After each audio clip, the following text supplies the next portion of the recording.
नमस्कार दोस्तों, आज मैं आपको एक ऐसी कहानी बताने जा रहा हूं जो बहुत पुरानी होने के साथ साथ बहुत डरावनी भी है। और यकीन मानिए, यह कहानी पढ़कर आप हैरान हो जाएंगे। हो सकता है आपने यह कहानी पहले से ही सुनी या पढ़ी हो, इसलिए आप दूसरी कहानी भी पढ़ सकते हैं।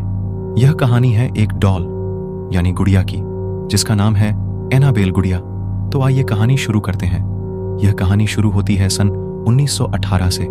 इसी साल एक अमेरिकी राइटर जो बच्चों की कहानियां और कॉमिक्स लिखते थे, उन्होंने सबसे पहले इस डॉल का जिक्र अपनी किताब रैगडी एन में किया था।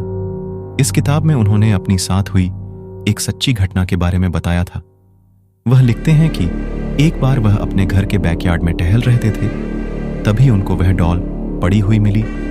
उन्होंने कभी भी पहले ऐसी डॉल को अपने घर के आसपास नहीं देखा था, इसलिए उन्होंने अपने पड़ोसियों से पूछा कि कहीं ये डॉल उनकी तो नहीं, लेकिन उन्होंने इनकार कर दिया। उन्होंने इसके बारे में ज्यादा नहीं सोचा और डॉल को अपनी बेटी को दे दिया। वह डॉल को देखकर बहुत खुश थी। वह उसके साथ हर रोज खेलने लगी। खेलते खेलते उसको डॉल के साथ इतना लगाव हो गया कि वह डॉल को एक पल के लिए भी अकेला नहीं छोड़ती थी। वह घर में अकेली बैठी उसके साथ चारस में बिताने लगी और बातें करने लगी। उसके पिता को उसकी चिंता होती, लेकिन वो बच्ची समझकर उसे नजरअंदाज कर देती। लेकिन जब वह 13 साल की हुई, तब वह किसी गंभीर बीमारी से पीड़ित हो गई। इलाज के लिए उसे वैक्सीन दी गई, लेकिन उसका उल्टा प्रभाव हो गया, जिसकी वजह से उसकी मौत हो गई। लेकिन अजीब बात यह थी कि जिस तरह वह डॉल रहस्यमयी तरीके से उनके घर में आई थी, ठीक उसी प्रकार वह गायब हो गई। यह कहानी लोगों में बहुत प्रसिद्ध हो गई। इसके बाद वह डॉल कई सालों तक कहीं भी नजर नहीं आई। धीरे धीरे लोग इसे भूल गए, लेकिन 1970 में यह डॉल हॉबी स्टोर नाम की एक दुकान में नजर आई। एक दिन किसी महिला को वह डॉल पसंद आ गई और उसने यह डॉल खरीद ली। उस महिला को यह बिल्कुल भी अंदाजा नहीं था कि यह डॉल भूतिया है, लेकिन उसने यह डॉल अपनी बेटी डोना को उसके जन्मदिन पर देने के लिए खरीदा था। डोना उस समय नर्सिंग की पढ़ाई कर रही थी और हॉस्टल में अपनों 2 सहेलियों के साथ रहती थी। वह इस गिफ्ट से बहुत खुश थी। इसके साथ साथ वह हैरान भी थी, क्योंकि उसकी डॉल के साथ खेलने की उम्र भी बीत चुकी थी। लेकिन उसको यह तोहफा बहुत पसंद आया। उसने डॉल को अपने कमरे में सजा कर रख दिया, लेकिन उसकी दोनों सहेलियों को यह डॉल बिल्कुल भी पसंद नहीं आई थी। उनमें से एक सहेली, जिसका नाम लू था, इसको यह डॉल शुरू से ही अजीब लग रही थी और उसने डोना को यह डॉल अपने कमरे में रखने से मन भी किया था। लेकिन डोना ने उसकी बात नहीं मानी। इस डॉल के कमरे में आने के बाद अजीब हरकतें होनी शुरू हो गई।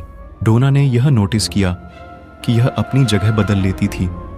डोना ने यह कई दिनों तक नोटिस किया और अपनी दोनों सहेलियों को इसके बारे में बताया।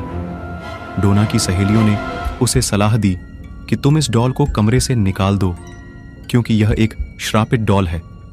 लेकिन डोना ने उनकी बात नहीं मानी, क्योंकि वह बहुत प्रेत पर विश्वास नहीं करती थी। समय बीतता गया और लगभग 1 महीने के बाद उन्हें अपने कमरे में एक कागज का टुकड़ा मिला, जिस पर बच्चे के लिखावट में हेल्प मी लिखा हुआ था। उन्हें ऐसे टुकड़े कई बार अपने कमरे से मिले। एक दिन जब तीनों सहेलियां अपने कमरे में पहुंची, तो उन्होंने देखा कि डॉल छाती पर और कमर पर लाल रंग के निशान पड़ गए हैं। लेकिन क्योंकि वह नर्सिंग कर रही थी, तो उन्होंने इसका पता लगाने में ज्यादा समय नहीं लगाया कि यह रंग नहीं खून है। इस दौरान भी डोना की सहेलियों ने उसे बाहर निकलने को कहा, लेकिन डोना ने उनकी बात नहीं मानी, क्योंकि डोना को भी इस डॉल से अजीब तरह का लगाव हो गया था। एक दिन लू घर में अकेली थी और डोना अपनी दूसरी सहेली के साथ कहीं बाहर गई थी। तभी लू को डोना के चीखने की आवाज आई। वह यह भूल गई थी कि डोना तो घर में है ही नहीं, और जब वह कमरे में गई तो देखा कि उस कमरे में उस डॉल के अलावा कोई नहीं है। इसके बाद कमरे से लू के चीखने की भी आवाज आई, इत्तेफाक से। उस समय डोना और उसकी सहेली लौटकर आ चुकी थी। उन्होंने कमरे में जाकर देखा तो लू बेहोश पड़ी थी और शरीर पर गहरे चोट के निशान थे। डोना और उसकी सहेली ने लू को हॉस्पिटल एडमिट करवाया। 2 दिन बाद लू को होश आया और उसने बताया कि उस पर हमला उसकी डॉल ने किया था। यह बात सुनकर वह हैरान रह गए। तुरंत ही चर्च जा पहुंची और फादर को उस घटना के बारे में बता दिया। फादर ने उनकी बात सुनकर उनको अपने सीनियर फादर के पास भेज दिया। उन्होंने कहा कि इस डॉल में बुरी आत्मा का साया है और यह बात उनके संभालने योग्य नहीं है। इसलिए उन्होंने यह खबर पैरानॉर्मल एक्टिविटी एक्सपर्ट पति पत्नी को दे दी। यह दोनों डोना के हॉस्टल पहुंच गए और डॉल के साथ 1 हफ्ता बिताया। 1 हफ्ता बिताने के बाद उन्होंने बताया कि इस डॉल के अंदर एक शक्तिशाली आत्मा का वास है और यह आत्मा डॉल से निकलकर इंसानी शरीर में जाना चाहती है। इसने डोना का शरीर चुना है। उन्होंने बताया कि इस डॉल को डोना से जल्दी दूर करना होगा। यह सुनकर डोना बहुत घबरा गई और डॉल को उनके साथ ले जाने के लिए हाँ कर दी। ये पति पत्नी इस डॉल को अपनी कार में घर ले जाने लगे और रास्ते में कार ने काम करना बंद कर दिया, जिससे कार दीवार में टकरा गई। खुशकिस्मती ये रही कि उनको ज्यादा चोट नहीं आई।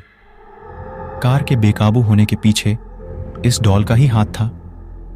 पति पत्नी ने डॉल को तंत्र मंत्र की शक्ति से अपने वश में कर लिया और एक शीशेदार बॉक्स में बंद कर दिया। इसके बाद उन्होंने इस बॉक्स को अपने ही एक अकल्ट म्यूजियम में रख दिया।